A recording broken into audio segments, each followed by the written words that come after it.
Assalamualaikum warahmatullahi wabarakatuh. Kembali lagi di Ruang Hukum, Informasi, dan Edukasi. Kawan-kawan, pada kesempatan ini saya akan menjelaskan tentang restoratif justice atau keadilan restoratif dan diversi. Melihat kenakalan remaja saat ini sangat banyak seperti itu. Dan berbicara anak sendiri, ini dilindungi oleh regulasi yang ada di dalam Undang-Undang Sistem Peradilan Pidana Anak ya, nomor 11 tahun 2012 tentang SPPA, Sistem Peradilan Pidana Anak, dan ada juga Undang-Undang nomor 35 tahun 2014 tentang Perlindungan Anak. Terus juga ada Perpol terkait RJ, terus juga ada Perja ya terkait dengan RJ atau restoratif justice. Kawan-kawan, sering kita lihat kenakalan remaja, baik itu perkelahian, penganiayaan, atau tadi saat ini banyak anak yang bermasalah di dunia maya. Misalkan ketika ada permasalahan-permasalahan tersebut, apakah seorang anak itu pantas untuk dipidana atau diproses hukum?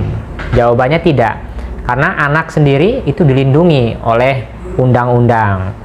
Nah, kawan-kawan, kalau berdasarkan Undang-Undang Sistem Peradilan Anak, anak itu ya yang berumur dari dalam janin ya kan, dalam kandungan sampai dengan 18 tahun. Nah, jadi sebelum 18 tahun itu yang dimaksud dengan anak seperti itu. Terus juga kawan-kawan, ketika anak yang berkonflik dengan hukum, maka seorang penyidik di sini wajib untuk mengusahakan itu dengan keadilan restoratif ya, dengan upaya diversi. Nah, keadilan restoratif di sini kawan-kawan artinya tadi anak pelaku, anak korban itu dipanggil, orang tuanya dipanggil, terus dari tokoh adat, tokoh masyarakat, siapa yang kira-kira di sini memang berkepentingan untuk menyelesaikan kedua belah pihak, ya kan, boleh-boleh saja masyarakat di sini ikut duduk bersama untuk menyelesaikan terkait permasalahan anak tersebut. Nah, itu yang disebut dengan keadilan restoratif ya, dengan pendekatan RJ, restoratif justice tersebut. Nah, di sini misalkan ketika ada anak melakukan perkelahian, ya kan, maka di dalam proses penegakan hukumnya, maka penyidik di sini harus mengupayakan untuk damai atau tadi menggunakan pendekatan keadilan restoratif justice tadi. Atau kalau misalkan di dalam Undang-Undang Sistem Peradilan Pidana Anak ada namanya diversi. Jadi penyidik ini menawarkan seperti itu kepada anak ya kan, anak korban, anak pelaku, orang tuanya untuk berdamai. Jadi diversi di sini yaitu proses penyelesaian di luar peradilan, baik itu dari penyidik ya kan, baik itu dari penuntut umum sampai dalam pemeriksaan di pengadilan, itu wajib untuk diupayakan diversi ya. Jadi anak dalam tuntutannya itu diusahakan untuk bisa berdamai di pengadilan, untuk bisa berdamai. Tapi kalau bisa anak itu diusahakan damai ketika di awal proses tahapnya seperti itu. Tahap awal di sini dalam proses penyidikan di dalam kantor polisi ya kan, di Polres, di Polsek, harus didamaikan. Kalau misalkan tadi bisa diselesaikan, itu bagus seperti itu.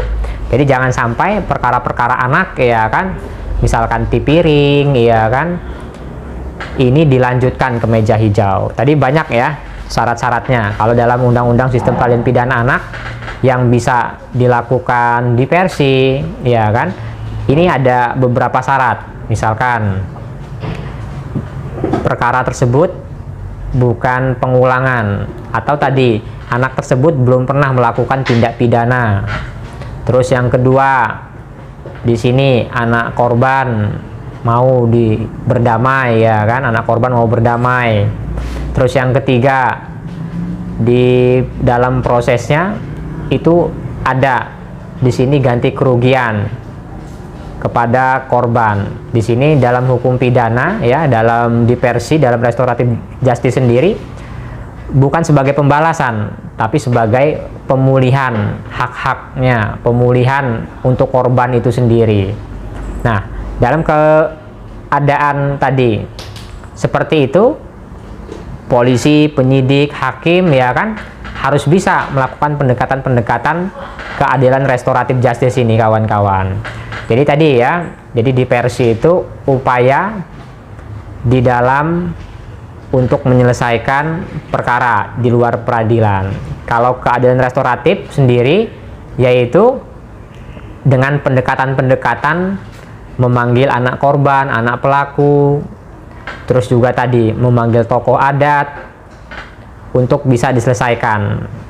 Nah, di dalam Perpol juga diatur terkait masalah restoratif justice. Terus dalam Perja juga diatur di dalam aturannya tadi terkait restoratif justice. Misalkan Perja sendiri, pertama tipiring dia, yang kedua bukan tindak pidana pengulangan ya kan, atau seorang tersebut belum pernah melakukan tindak pidana. Terus juga batasannya tadi minimal kalau nominal uang di bawah 2.500.000, ancamannya juga di bawah 5 tahun seperti itu. Nah, itu tadi ya terkait potret restoratif justice atau keadilan restoratif. Jadi kawan-kawan, ini sangat banyak kalau kita mau menggali terkait masalah keadilan restoratif dan diversi itu sendiri. Jadi tadi kita harus mau memahami, mengerti terkait penegakan hukum. Penegakan hukum ini sebagai ultimum remedium, artinya tempat terakhir. Kalau misalkan tidak ada solusi-solusi, tidak ada di sini seorang ya kan institusi untuk bisa menyelesaikan perkara-perkara tipiring tadi yang terkait masalah anak. Nah, jadi tadi kawan-kawan, adanya diversi dan adanya keadilan restoratif justice ini sangat baik, sangat bagus ya untuk keadaan bangsa Indonesia sendiri untuk ke depan yang lebih baik. Mungkin ini saja kawan-kawan yang bisa sampaikan. Salam kepastian hukum, kemanfaatan, dan keadilan. Fastabiqul khairat. Wassalamualaikum warahmatullahi wabarakatuh.